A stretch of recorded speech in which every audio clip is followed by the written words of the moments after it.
Good day. Welcome to another edition of Inside Putnam Valley Schools. Eric Gross, your host, along with Superintendent of Schools, Dr. Fran Wills. And Fran, good seeing you. Good seeing you too. It's been some time. Belated New Year's greetings, and I want to thank our viewers out there for supporting Putnam Valley Schools. Yes, we are so grateful for the community support of our bond project and initiative, and we look forward to meeting with community members again who've been on the facilities advisory group as we shape our project, and to meet all of the architects, the engineers, and so on as we move forward with the work that's being done. All of this in support of our students. We're here at Putnam Valley High School today because we're going to be talking with some very, very talented, special young ladies and gentlemen. Yes, we're sitting in front of a presentation board from Science Research, and you'll be meeting Dora Rippon, who was a semifinalist this year in a Regeneron very special national award contest. And, you know, we are seeing many programs flourish in our district. Once students are given the opportunity to express themselves in a variety of ways with their variety of gifts, it's quite remarkable, and I think you'll see that today in this video, what they can accomplish. We're going to be talking to playwrights, musicians, artists, and athletes. Talk about a potpourri of activities here. Yes, and the excellence and the accomplishment is something to be admired, as well as the students' confidence and courage to go out and express themselves. And that was one of our goals this year. How could we find as many ways as possible to promote student voice? And we think we've made great gains in that area. Well, let's sit back and relax and talk to some of the young people right here at Putnam Valley High. Well, Fran, science research is in full swing at the Putnam Valley High School. And we have a science research competition here, and we have two young ladies who have taken home all the honors. You know, this program has really flourished, and it's because we have a remarkable teacher, Mr. Zupan, who, once this program was introduced 4 years ago, and we provided training and opportunities to meet with other teachers of the program throughout the region, Mr. Zupan took it upon himself to be a guide and a mentor and a teacher of all things science research to a group of students who have formed a community. And that is the beauty of science research program. It is that the students have come together to support each other as scholars. And Mr. Zupan really has been their teacher in the best way that we can define what a teacher is. Jerry, what does this mean to you, working with these young ladies and gentlemen, the future of America? Yeah, I think that's probably the best way to do it. It's really reassuring, it's you always hear about teachers never wanting to stop learning, and this really forces me to do that. Like, I love that I learned astrophysics from Dora, and very small amount of astrophysics, so I can kind of understand what she's been doing. And another student, I have to research what stem cells are and stem cell research, and another one behavior and autism, and another one social media and its effects. And we have 40 students right now in the program, and each one's doing a different project. And I love that they get that experience to do something that they're passionate about. And with the mentors that are professionals in their field, are always amazed that these are just high school kids. So when they see their research, they're like, wait, this is a kid in high school. Like, yeah, they can't vote yet, but they're doing original research that will potentially be published, and that's always amazing. Well, Dora Rippon and Sarah Brose are the two young ladies who have come in A and B, or 1 and 2, or champions of the gold and the silver. It must have been very difficult to select these two gals from the 40 other students. Yeah, I mean, we've had one of the best things about this as a program is we've had almost every student has won some scholarship money because of their research. So even if they haven't won a certain scholarship, they've learned how to professionally present or professionally write. So they've all gotten something out of the program. Dora's is really unique of how much she did herself, and one of my favorite photos is a picture of her with this whole whiteboard in our room completely covered in calculations, kind of like the Big Bang Theory when you see those little calculations in the back. And that's all of her work, and it's really amazing to kind of see that. And she was, just recently being one of the semifinalists in Science Talent Search, which is one of the oldest and biggest competitions in the United States. So she's one of the top 300 this year in the nation between all seniors, and there was about 2,000 applicants. So just that one honor alone is really just it's a great verification of all the hard work that Dora's put in. Well, Dora, congratulations. Thank you. Tell our viewers what your project's all about. So the title's called On the Minimum Mass of a Habitable Planet because I defined habitable criteria that life would require on another planet, and based on that I found a rough estimate on about how many planets out there fit that habitable criteria. Wow. So how do you think that could affect the way we think about our future on this planet? Well, like part of this research is like finding another habitable planet that we can live on, but I still think it's important not to just neglect Earth in order to live on another planet. But I definitely think it could be important in the future, probably far in the future, but to learn more about what life requires on a planet, so that enables us to go to another planet. What do you think what has this program meant to you in your school career? It's meant a lot. It's been a great experience. Taught me a lot about work ethic and presenting, a lot of key things that you'll need for college and in life. One of the requirements in the science research program is that you actually, as a student, connect with a mentor. Find someone who is in the field, a scientist in the field who will work with you on your project. And this, to me, I cannot imagine myself at that age, when I was in high school, and I went to a very fine high school, but I can't think that I would have had the courage to go out in the world and connect with specialists and scientists and people who are working in the field. I didn't feel the confidence to do that.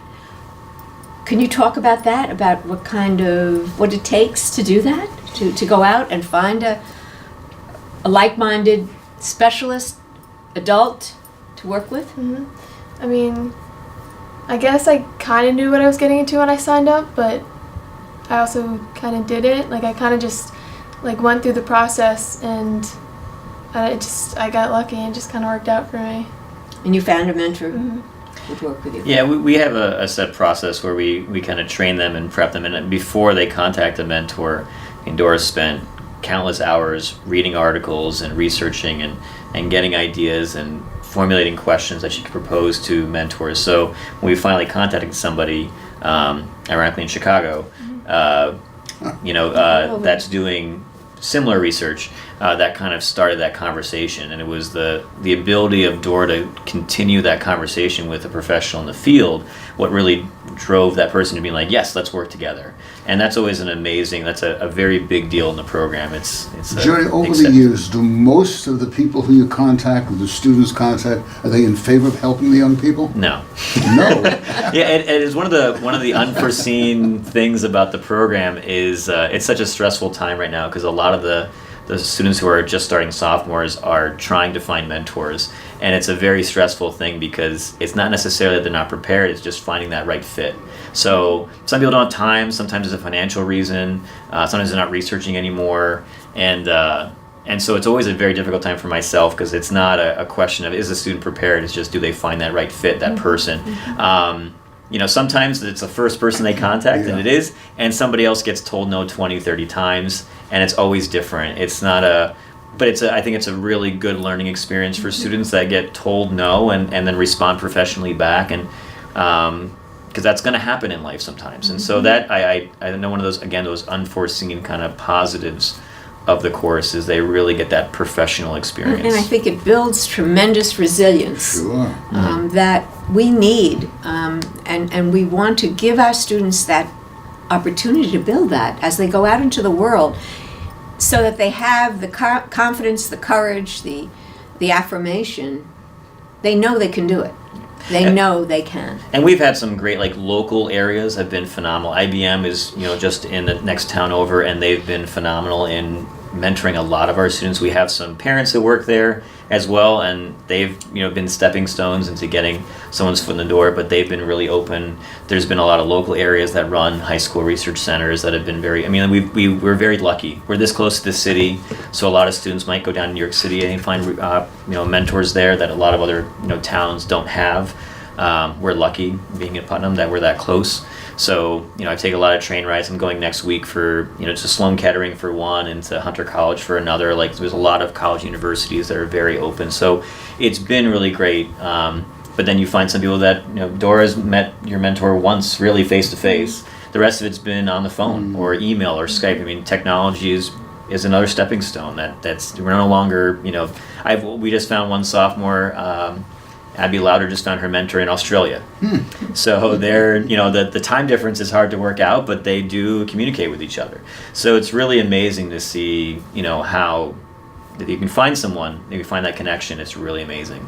I know that with Sarah's work, Sarah Bross, she has a mentor who is at Fordham University, and she's going there regularly. Yes. To do her research, her lab experiments, and her topic is really interesting.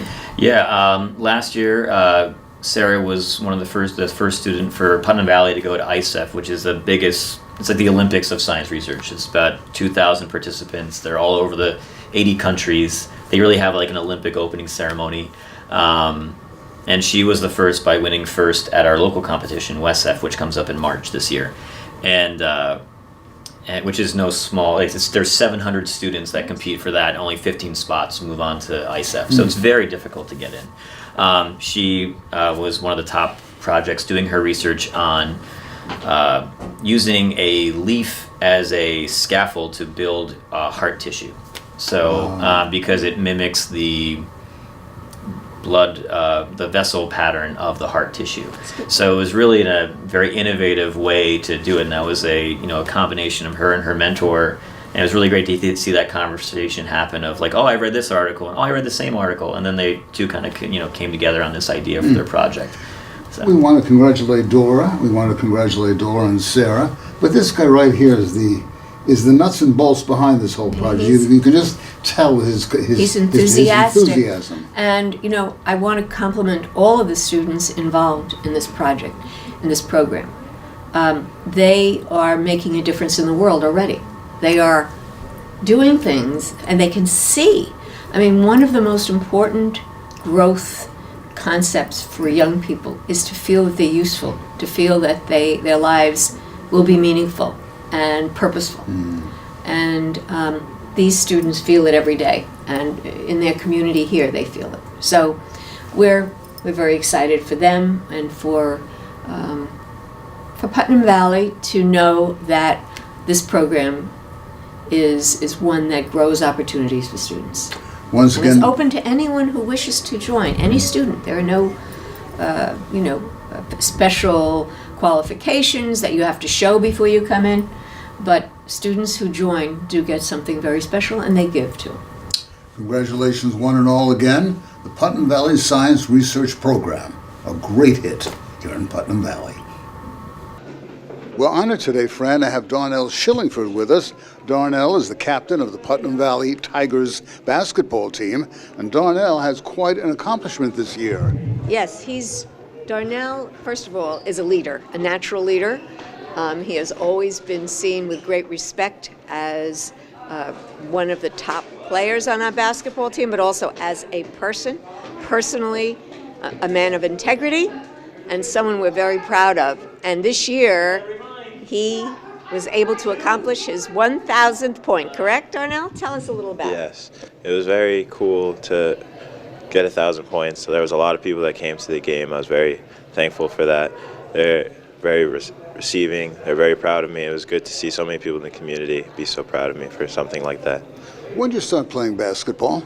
I started playing when I was about 6 or 7, just in the rec league in the town. You just kept on working, and what's the plans for next year? Next year, I'm unsure yet whether if I'll play football or basketball, and not very sure yet where I'm going to go. But I know I want to play something in college, the next level. Darnell, Future leader. an excellent student. He's an excellent student here at Putnam Valley. So athletics, that's just one of his areas of skill, and his development is as a scholar as well.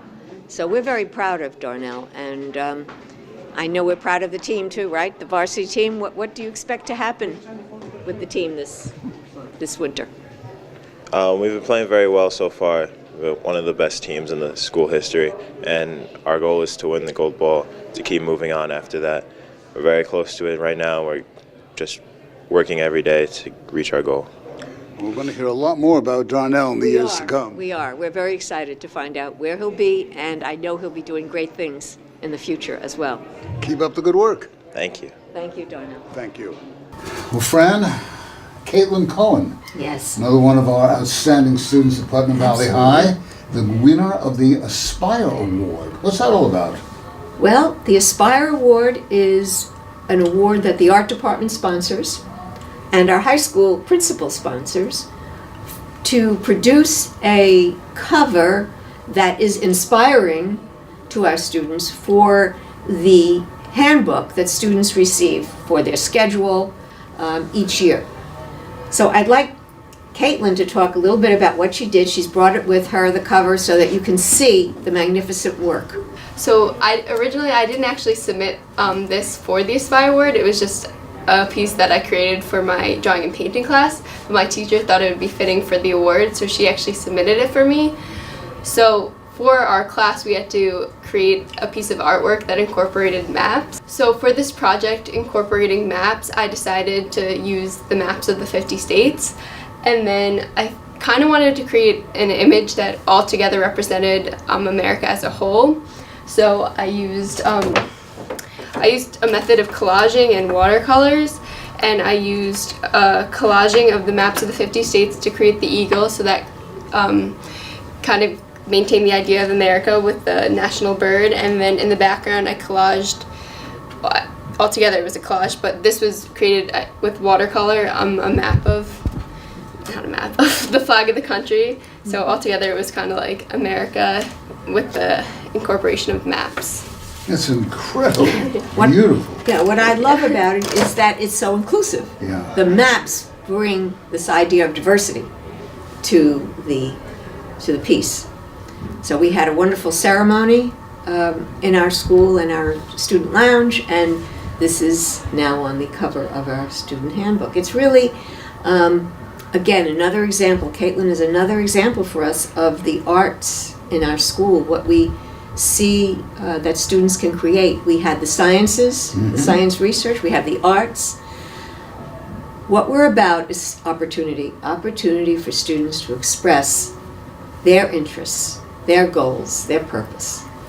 And Caitlin is a great example Thank of you. what we can do. Congratulations. Thank you so much. Congratulations. Well, arts are in the news in Putnam Valley. Recently, a wonderful concert was held honoring the 100th birthday of Leonard Bernstein. And then 3 young ladies, students here at the school, put together their own plays. Full house at the library, full house at the Arts Center. Fran, how did all this come about? Well, actually, it came about when we were discussing district goals with the board this year and with the public. And we were saying that one of our goals this year should be to find as many ways as possible to give students a voice. We want to empower students to feel that what they have to say is important and we need to listen to them. So we talked about having a one-act play contest. And we had 16 entries, which is pretty remarkable, because you're thinking about this, the student has to write a play and then enter that in this contest. We had judges who judged it blind, no names, and we came up with, there are actually 4 winners, and then we have 3 of the plays that are being produced and were produced here in the library. Kathy Schutz, one of our English teachers, was the mentor and guide for this program, and it was organized with her help.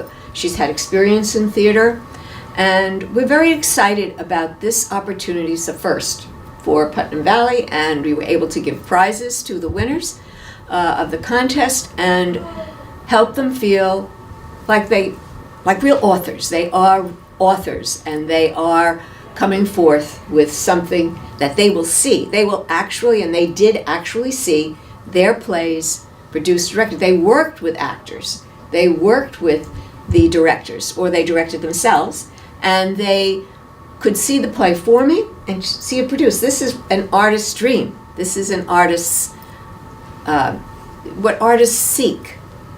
They seek to develop something, to create it, and then see it produced in the real. And that's what we've seen here at Putnam Valley.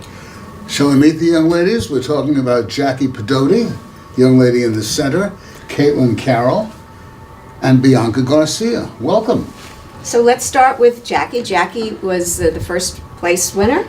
And Jackie, can you talk a little bit about what it's like to write the play and then to see it in process?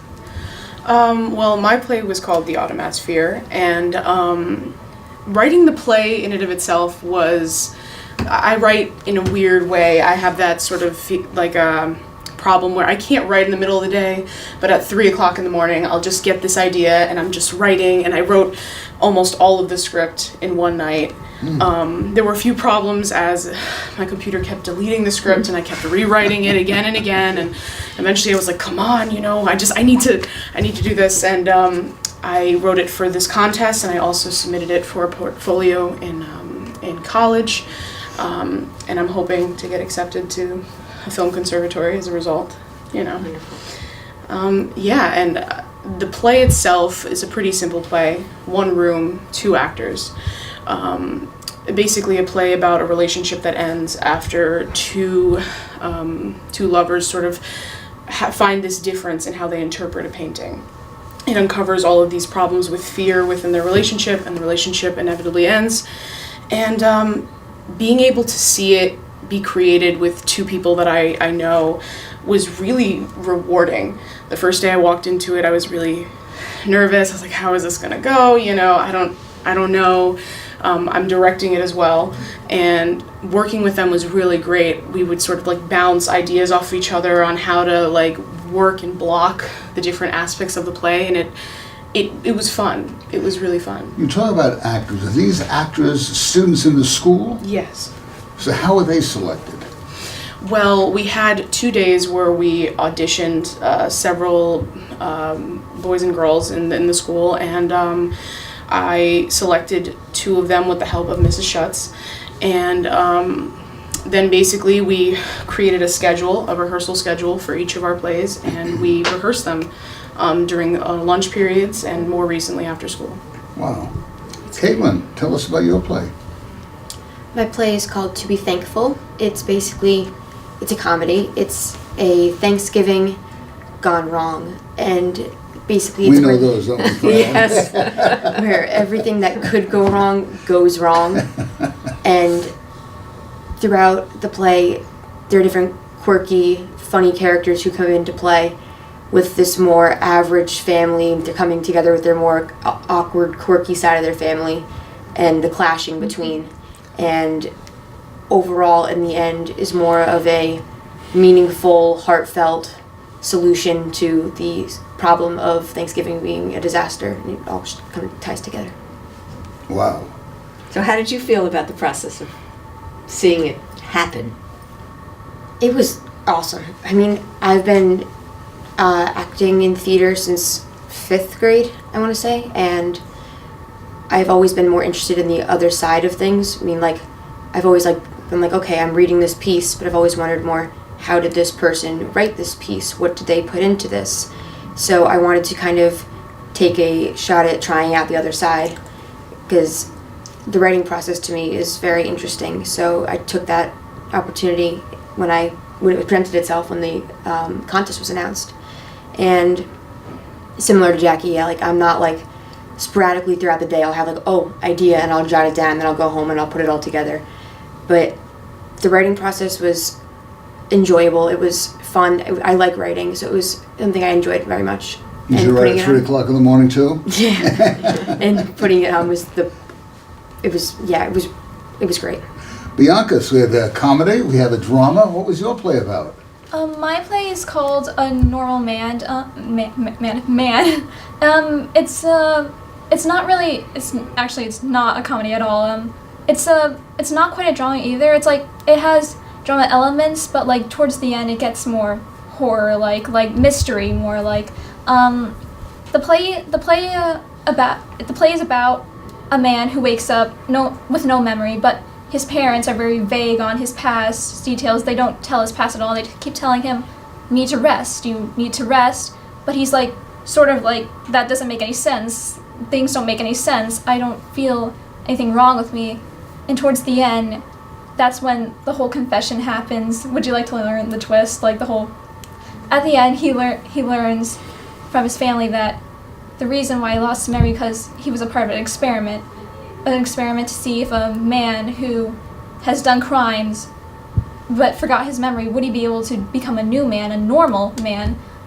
But the reason why he got into prison was because he murdered 3 people. What happened when you saw it actually acted out, though? When I saw it actually acted out, this is kind of a weird story. Not so weird, but like when I got the actors together, I was a nervous wreck. I couldn't even look at them in the eye. It's hard to look at them in the eye because I know they're a lot older than me, and I think a lot. There's only 4 actors of the main role. Casey Dath, the mother and the father, Sonia and Ratu, Sonia Garcia and Ratu. When working with them, I was pretty nervous because I thought I was not going to know what I was doing, and inevitably I didn't know what I was doing. This is my first time actually bringing something that I created all together, and I didn't know how to work it, but I really do value my actors, especially Casey Dath. I know he has worked in the theater, and he has helped me a lot, gave me some advice. Mrs. Schutz gave me some advice, and that was very helpful. Working with them was very nice too. It was a bit stressful because I wanted to see what worked for them. You know, I know they're students and they have their own stuff to do. But These ladies have quite a future. I can't help but feel so moved by listening to our students because we do not often really take the time to listen and to hear the knowledge, the insights that our young people can give us. They give us hope. And thank you. Thank you for what you've done, and we're very excited that you have produced something for our school that will be forever. I hope that we'll be able to see also the plays for the public so that they'll be able to see. The playwrights of the future right here at Putnam Valley High. Thank you. Well, friend, we have many heroes in Putnam Valley. Putnam Valley High School, no exception. We're talking about Zach Cuttroff, young man, student here at the school, who a couple of weeks ago was out at night one evening, heard somebody calling for help. Zach, pick up the story. So I was just sitting down like any other family, just after dinner, sitting in the living room having a conversation. Around 7 o'clock at night, we heard a scream for help. So we listen carefully, go outside on our back patio and hear, help, help. My mom dials 911. I go get the electrical cord, give it to my mom. She goes out. I go out to direct traffic. I find the first officer and I bring him right to the scene. And then what had happened was a gentleman was on a snowmobile across Lake Oscawana. Yep. Ice was too thin. Yep, Down he went. of course. And as the officer said, and the sheriff of Putnam County said, Bob Langley, and numerous other rescue people, if it wasn't for Zach notifying them, that man might have passed on. I understand your Boy Scout training had a lot to do with this. Boy Scout training had a lot to do with it. My cadet training had a lot to do with it. The Boy Scout says, be prepared, no excuse. Have a plan of attack. We're going to go to, this person does this and I do this. That's wonderful, that you took your Boy Scout training. I happen to have a close feeling about that because my husband was an Eagle Scout, and he saved his brother's life in a similar way. They were skating. They were from Madison, Wisconsin, skating on Lake Mendota, which now apparently due to climate change, the ice is not thick enough. But they went out and all of a sudden his brother was gone.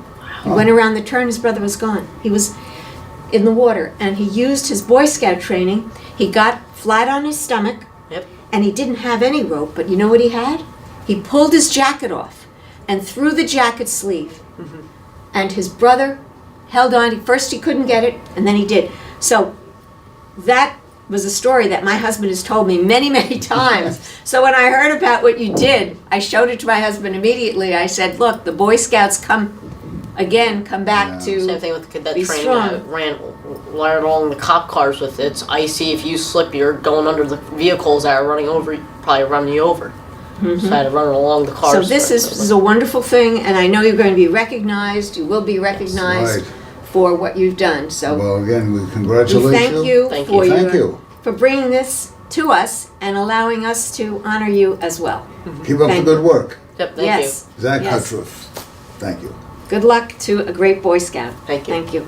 I'm here with Mr. Coleman, who teaches math and assists our students in learning math at the elementary level and at the elementary and middle school.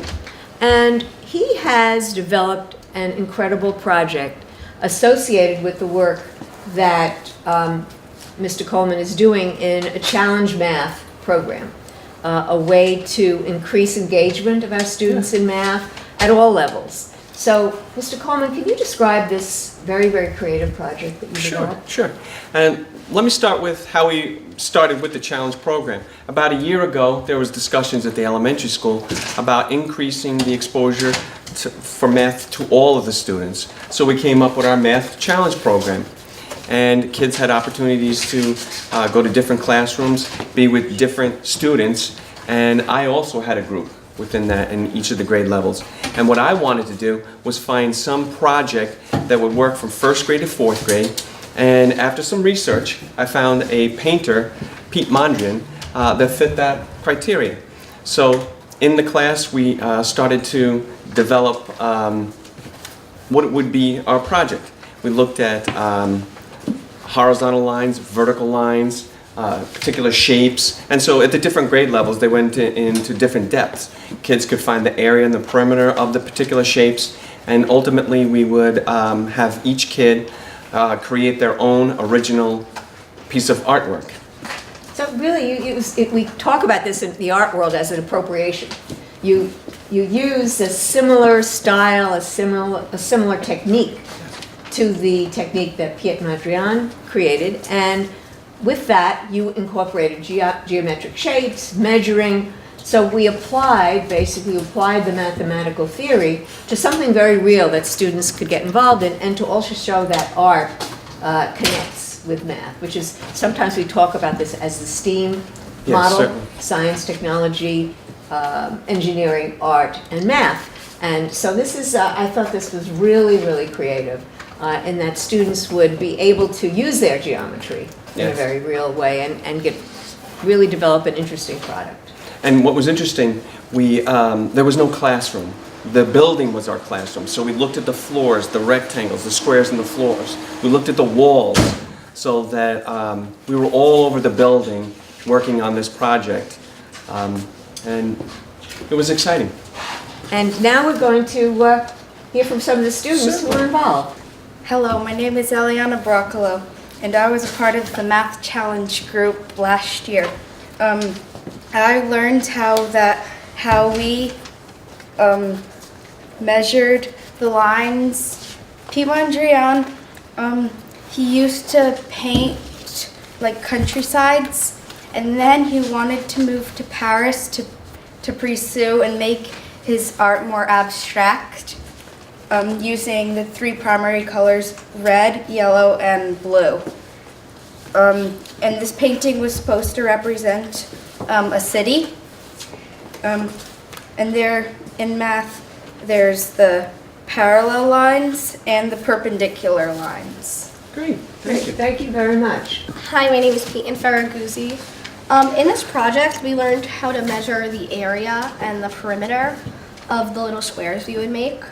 Yeah, I think it was a good project because it taught us more than like simple math. It taught us with something fun. Hi, I'm Caitlin, and I feel like this project helped show that math is not always has to be just showing numbers, times, and Paper and stuff. pencil. Yeah. You could Great. also do it with like shapes and colors to show like what you could do with math. And I just thought it was fun to do as well. My name is Lily, and I really like doing this project because we got to paint, and we learned that all of these are not the same size, because in his paintings, none of them were the same size. He purposely made them all different sizes, What kind of lines did we learn about? horizontal and parallel and perpendicular lines. Right.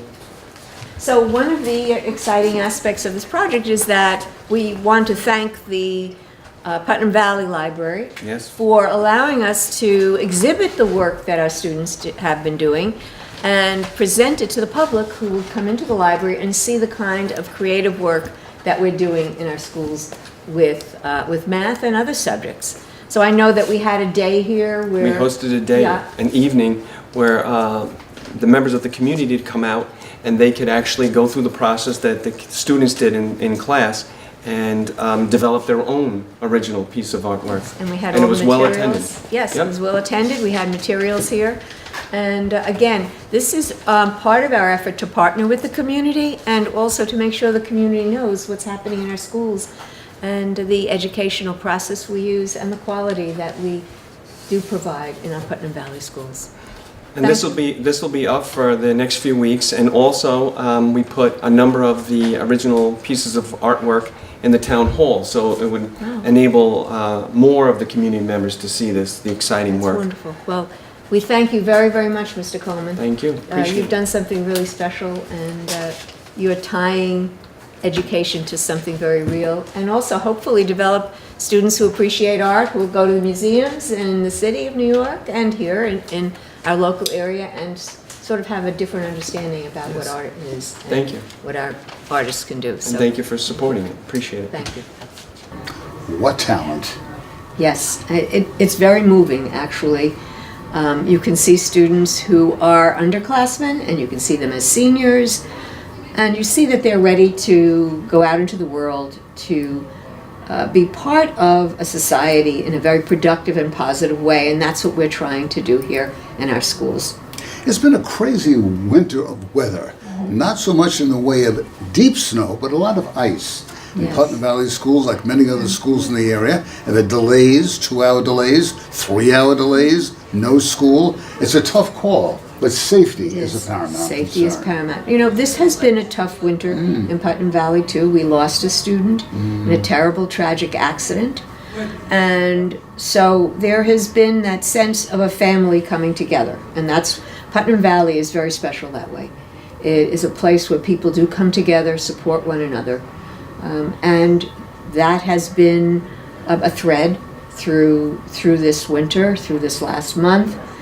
But we also see the dreams of students being fulfilled and students going out into the world and making the world a better place.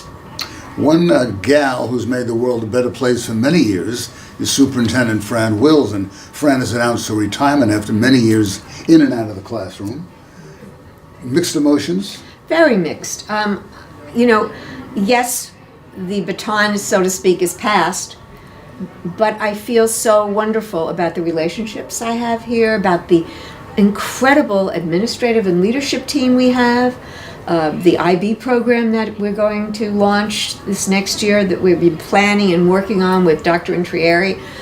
We have a visionary leadership team, and that team continues, and that is really the bedrock. And of course, the staff we have. We have a dedicated and committed staff, and that is why we can accomplish things for our students. Without the staff, and you've seen an example in Mr. Zupan today, without the staff that cares, you cannot help students achieve. They don't believe in themselves. Our staff helps the students believe in themselves. They give them the courage. Kathy Schutz, who worked with the students on the plays. I mean, all of our staff are the art teachers that encourage the student to submit her work. You know, we know that our teachers are the vital the vital thread that holds everything together, with our other staff members who support them and our leadership team that we have developed. We've become very, very close. And that's, to me, the hardest, is saying, okay, I'm going to pass this on, but I'm not going to leave those relationships. Parents, the community, without them, a school district cannot succeed. Some of the finest, supportive people out there in Putnam Valley. Yes, we just received a letter from a grandparent who was at the Great Works concert, who was a musician himself. And he talked about how proud he was of his granddaughter, who was in the musical element of the show and in the chorus. But he also talked about how pleased he was to see that we were introducing Leonard Bernstein to a whole other generation. And of course, that was my generation knew Leonard Bernstein as Lenny. And, we watched him on Saturday mornings, right? That's right. Didn't you? Watch That's the right. Saturday concerts for children? That's right. And there was a great feeling of connection for all of us in that audience. So much is being done by our staff to make this place, and with our parents, with our grandparents, to make Putnam Valley a very special place. Fran talks about passing the baton, and the baton is going to be passed on to, in just a couple of months, a guy who his heart's in Putnam Valley. Yes. Dr. Luft joined us on our leadership team 2 years ago, and the board was very supportive of his coming on board. I was very eager to have him join our team, and we have seen his leadership, and we've seen the relationships he's been able to build throughout the district, and those relationships are deep. They're from his youth. Of course, when I first met Dr. Luft, I had no idea he was from Putnam Valley. I was at a meeting at BOCES, curriculum meeting, and I took notice of this gentleman who was quite confident, had some excellent ideas, and was well respected by all of the regional curriculum people. And I thought he would make a great addition to our team. Little did I know that he was born and raised in Putnam Valley. I had no idea, but I said, this fellow will make connections here very easily. He sure did. And then I found out he was from Putnam Valley, but he's a match. Dr. Luft, welcome aboard. Jeremy Luft, the new superintendent of schools-elect in the Putnam Valley School District. Welcome. Thank you. Thanks for having me. It must be quite a thrill for you. 1985, as a little bumpkin, you started in kindergarten at the old Putnam Valley Elementary School, work your way up, graduate of Walter Panis High in 97. That's because there was no high school in Putnam Valley back then. What does it mean to you to come back full circle? All right. Well, it's certainly been a humbling and exciting experience. Sitting in my kindergarten classroom back then, I certainly never envisioned one day being the superintendent of this district, or not even when I returned in 2001 and worked as a teaching assistant after graduating from college for a year. After graduating from college and coming back and working for that year, I certainly never imagined one day coming back and being the superintendent, and here we are beginning in 2019. It's a really exciting time. Putnam Valley has a great reputation. Academically, sports, you name it. Big shoes to fill. How are you going to continue that positive attribute? No pressure. No pressure. Yeah, it's certainly an exciting time to be part of the Putnam Valley community and the Putnam Valley School District, and I think there's been tremendous gains made over the last couple of years, and it's certainly exciting to be able to accept the challenge, to continue those initiatives, and to continue growing Putnam Valley as a district, and it's something that I'm really looking forward to doing. Putnam Valley's population is supportive of its education. The referendum recently approved people voting yes on school budgets year in and year out. What do you say to people out there? Well, I think it's great that we have an engaged community, and throughout the facilities project, I guess all we asked was that people become informed voters and then be able to make an informed decision when they reach the polls. And I think that the residents of Putnam Valley are engaged and they're vested within the schools, and we've seen that for our budget votes, and we've seen that through the public referendum for the facilities project. And I think that's a great sign for our schools, and we can only do what we do if the community supports our budgets, and as long as the community supports our budgets, we'll continue to grow and excel as a district. But education is facing some difficult times now. Challenges, there's the issue of vaping, the drug issue, mandates coming down from Albany left and right. How does a new superintendent handle that?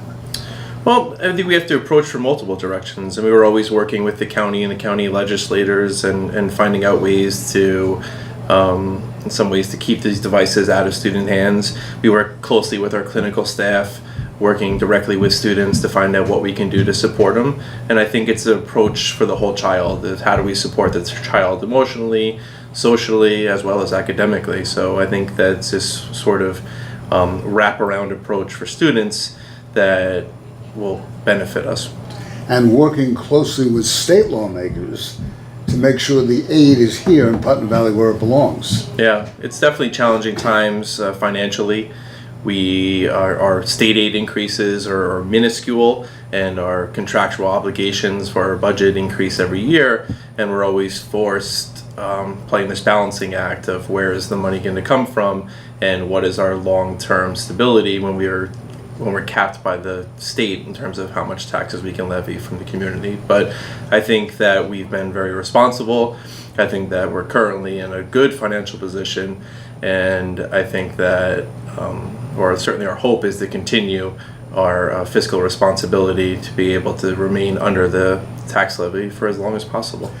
So you talked about sitting in that kindergarten classroom way back when, never dreaming in your wildest imagination you'd be superintendent someday. Have you been back to that kindergarten classroom? Have you talked to some of your old teachers? I have. There's a couple teachers that are still around that I had through my years in here at Putnam Valley, and I won't mention them by name to protect the innocent. But I did. I actually went on a tour of the elementary school when I first came back in administrative capacity, and we walked through the halls, and I walked through the halls in Miss Podesta, and we visited each of my old classrooms, and it was a very surreal experience. And I was like trying to remember, was it this classroom or that one? But it was a great time to go back and sort of follow my footprints through the hallway and to sort of relive my youth bouncing around the different classrooms within that building. Now you have young children. Yes. What do they think about this whole thing? Daddy's going to be the boss. Yeah, they're very excited. They think that I can call snow days for their for their district. They don't attend this district; they attend a neighboring district. So they think that I somehow influence their snow day calls. So they're excited about that. But yeah, no, they're very excited. They went and started bragging to their friends that I was going to be the superintendent of Putnam Valley. Not that their friends necessarily cared in fourth and second grade, but yeah, they're very excited for me. And they love to be part of the Putnam Valley community, and they do sports here, and they like to come to the games, and they like to come to the concerts, and so they're very much part of this community, even though they don't go to school here. We wish you the best of luck. Thank you, I appreciate it. Jeremy Luff, the new superintendent of schools in the Putnam Valley School District as of the 1st of July. Correct. Be well. Thank you. Fran and I will be right back. So Jeremy assumes his role the 1st of July. Yes, Dr. Luft will be the superintendent of schools in Putnam Valley as of July 1. Okay, and what's Fran going to be doing? I would like to keep all of my options open, Oh. but I'd like to use my writing skills, Okay. my leadership skills to support others. I do teach in doctoral programs, and I'll continue that because that's how I feel that's where the future is for so many ambitious and eager new leaders, and I would like to be part of their growth. It's very exciting to see people in that role and becoming a PhD or an EDD and taking on the gravitas of a leadership position. One thing Fran is not going to miss, though, are those 4 o'clock in the morning phone calls when the road's a little iffy. That is very true. That is very true, because those are difficult. Well, Fran and I will be back in a couple of weeks with another update on Inside Putnam Valley Schools. For Superintendent Fran Wills, I'm Eric Gross. Thank you so much for joining us. Have yourselves a good day. You've been watching Inside Putnam Valley Schools. Bye-bye now.